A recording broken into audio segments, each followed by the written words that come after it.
Hey y'all, welcome back to Yaddi-Tube. Hey, hey, hey, hey.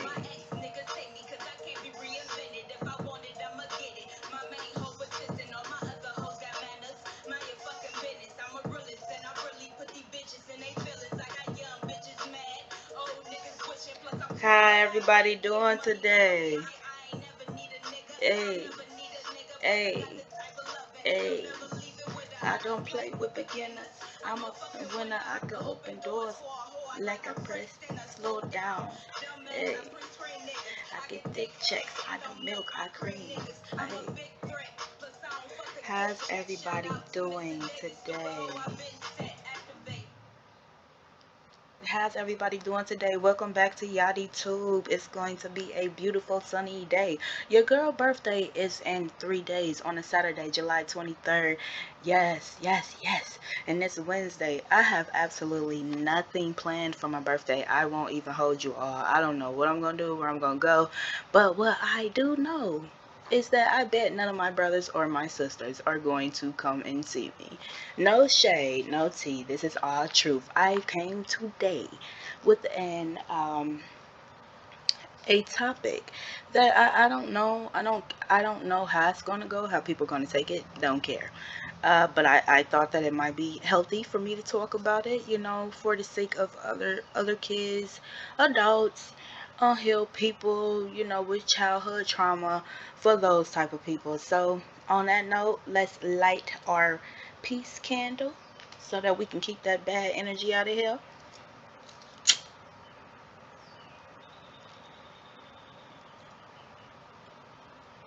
All right, peace candle lit.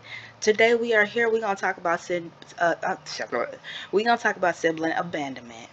Yes, we are, y'all, because you know I want to talk about what can help heal the black community. I think that's most important. And at the rate that everything is going, I definitely think that it's time to talk about more serious subjects. First of all, it can happen many times. I'm pretty sure nobody wants to leave their little brother and little sister out.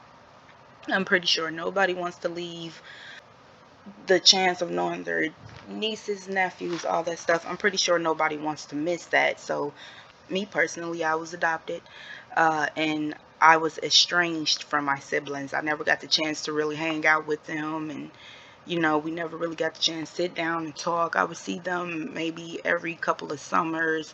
So it was always like, oh, okay, a hi and a bye thing. And yeah, that didn't help at all. If you're gonna be out here adopting children, you will understand that those children are gonna grow up into adults, and you may one day want to tell them that they're adopted. Or if you have children of your own, they might get into a fight. Hey, did you know you're adopted?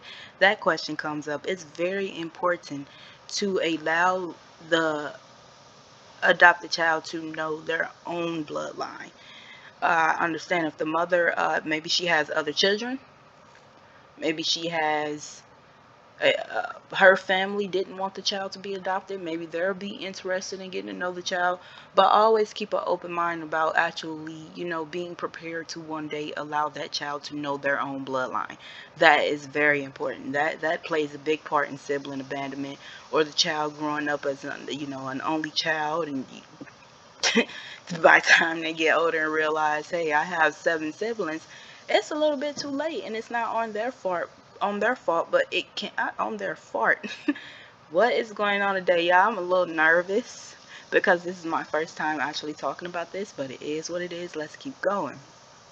But yeah, like, it's very important to let your adopted child know about their family and give them the chance to get to know their family when they get older, and also teach them, not don't be angry at your family because your family didn't do it. You don't know what your mother was going through. She probably didn't have enough money, a bad drug habit that she just couldn't kick. Me personally, I believe when parents give up kids for adoption is way better than abortion. You know what I'm saying? Hey, it could have been an abortion, but they gave you a chance at life. And I really think that obviously that's the more responsible thing to do, me personally. But yeah, so adoption can cause it. Being born into a estranged family, also a family that has no real standard on love and being as one. I feel like that can, play a huge part in sibling abandonment too. It's very important nowadays, you guys, to communicate. Communicate. It is very important to communicate. Everybody isn't going to be what you want them to be. Everybody isn't going to agree with what you want them to agree with. But when it comes to family, the way that this world is going today, you guys really need to stick together. We all do. We all really need to stick together. One thing about black families, and I'm talking about black families because I'm black, that's all I know. I don't know about other races. I've never been that race. So, one thing about black families is it's important for us to learn how to stick together. We need each other. We are the most traumatized, and it's not because of each other. Let's not forget that. It's important to put the bull crap to the side. Hours change, days change, people change, things change. Give people chances. It's not just, oh, one chance is over. It's not, oh, they did this to me back in 93 and it's 20 years later and I'm going to make them stand on that. No, that's called holding a grudge, and it's not a good thing to do. It's actually very detrimental to your spiritual, actually. So, stop holding grudges too.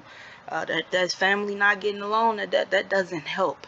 You can disagree. You can agree to disagree.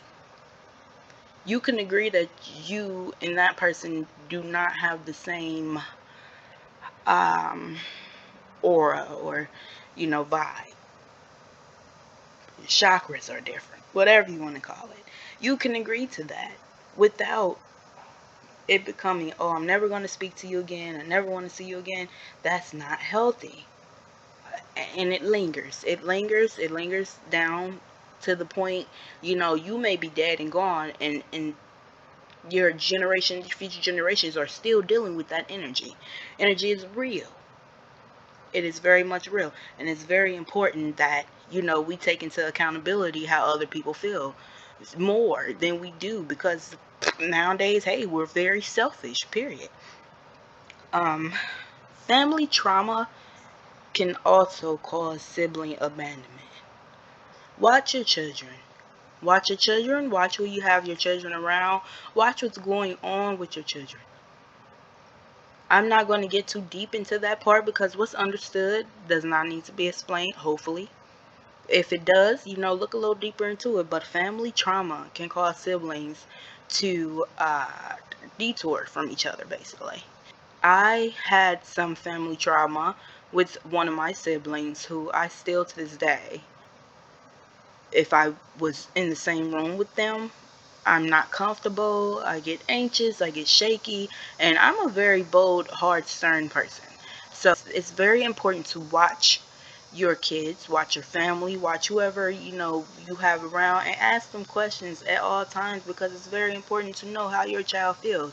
Children do have feelings. I don't care if they don't pay bills, they still have feelings. A bill doesn't make you feel, any less or any more than anybody else. Let's just get that understood. But I'm telling you, you know, those are just a few of the things that I can say off of experience that could possibly cause, a child, a sibling to be abandoned by the others. And if you ever lose your children, 'cause 9 times out of 10, they're going to separate those children. I think it's a little bit easier for them to work out getting them placed in homes that way. Me and my siblings were separated, and it was detrimental to our relationship. I was the youngest, and I don't really remember much, but I'm 28 today. And what I can say is there are 8 of us. I don't know anything about any of them. I hardly know birthdays. Facebook helps us with each other's birthday and stuff. Um, I have 2 twin sisters that, I'm basically their triplet, their baby sister triplet. We all look just alike. You would know we're sisters if you've seen us. And we have absolutely no relationship at all. Me and my, the younger twin, me and her have a form of a relationship, but it's not much, but it's enough. Like, we know we're all sisters, but you know how you sit around a stranger? It's like that feeling with the feeling that we know each other. So it's very uncomfortable for all three of us. Even my mom, like, if it was me, my twin sisters, and my mom in one room, it would still be that feeling. Like, my sisters, they know each other, but what happened to us damaged their relationship too. So it's just like four strangers sitting in a room. Um, so yeah, please try and keep your children. Don't let them go to the service. If they go to the service, do what you can to try to keep them together, because 2-for-1 kids and CPS, all of that, most likely are going to separate the children, and that definitely plays a huge part. Um, let's see. It creates, I can say that it creates distance when you are in foster care or even being adopted. It creates distance. If you are going to adopt a child, also, if they have siblings, try to find out where their siblings are. If you couldn't keep them, keep the kids in contact. It doesn't hurt to keep the children in contact. The thing that damaged me and my siblings' relationship also was not keeping in contact. Nobody's making us call each other. Oh, you'll see them when you get down there. Nobody's calling us. We don't know if we're getting calls. My adoptive family wasn't calling them and saying, hey, talk to your sister, talk to your brother. They did not do that. That was not healthy for me. And I had my brother up there with me, and it hurt him too. I was placed on medication. My brother was placed on medication.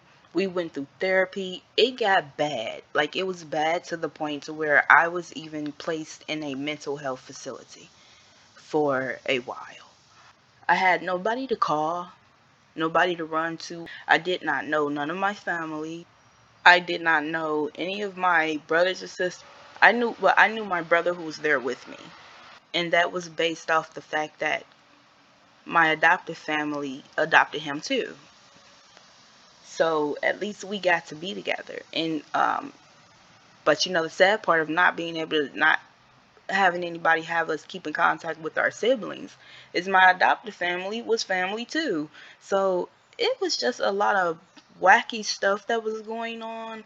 And on top of all of that, everybody is just trying to survive.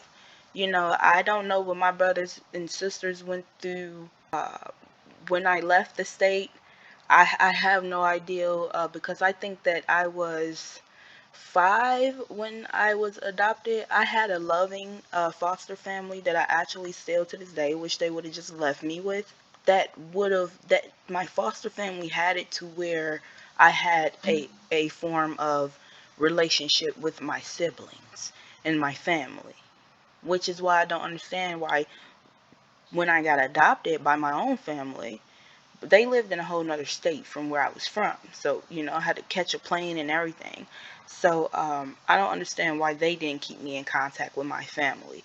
Keep children in contact. If you can, do it. You are never going to be that child's real mother, real father, real aunt, real whatever you adopted them under. You're never going to be their blood. Have some respect for the child's future and try to keep them in contact with their family. And let them get old enough to decide. But I have an adopted son, 7-year-old myself, and I do my best to make sure that he stays in contact with his mother, his aunts, whatever. If they don't reach out to him, that has nothing to do with me. If they do reach out, I'll kind of, see what they have going on, what their life is like, how do they live, do they smoke, drink, little, background check. I'm overbearing mom sometimes, but hey, and if everything is cool, then he's more welcome to be with them, because that's respect. That's real respect. So that when he gets older, if he wants to see auntie, uncle, mommy, whoever, he can do that. You have to have respect for the children's future. My life has been so much more lonely and hard, and it has created so much turmoil. Well, to this day, I'm happy. I'm good. I have lots of friends, lots of love, and I've even gotten to know some of my family. But what I went through to get here was very lonely. It was lonely. I actually went through alcoholism. Like, it got that bad. I went through alcoholism. I, to this day, have been clean off of alcohol going on a year. Because I'm really starting to face these childhood traumas and point them out and see them. And it's not the easiest thing to do. Like, today is a good day for me. There are days where, baby, I just don't feel good. I cry. It's a bunch to healing. But you know what? That's why I feel like it's meant for me to put out these podcasts about real situations to stop somebody else, or at least let you know, hey, I'm here. You're not alone. And there are people out here like us. I also wanted to, I'm not going to hold you guys for too long because I'll get into it, but I also want to let you all know before I continue. If you do need to have a talk, if you do need to reach out to somebody, if any of these subjects that I drop on Yaddi-Tube hits you and it hits home and you don't have nobody to run to, you can always email me. I don't have a problem with that. Send me an email and we can talk about it. And you can send that to C is for classy at gmail.com. C as in cat, IS, the number 4, classy, CLASSY at gmail.com. And I will do my best to motivate you because that's all I can do. I know how it feels like being alone, or finally meeting these people and you're a complete stranger. The hardest thing for me was when I did meet my sisters or my mom, because I was a built. To be young, I was pretty built because I started to mature a little bit earlier. So, the boobs, the butt, all that. The hardest thing for me was having my own sisters and mom. I look at me like, how you give a girl a stank look. You see a pretty girl, come on now, ladies. We've all had that moment of insecurity where you see a pretty girl and you shoot her a stank look, like that look. That was one of the hardest moments for me. My sister, our oldest sister, wanted basically nothing to do with me, and that's what it does to you, being an abandoned child. That's what it does to you, man. It's just heartbreaking because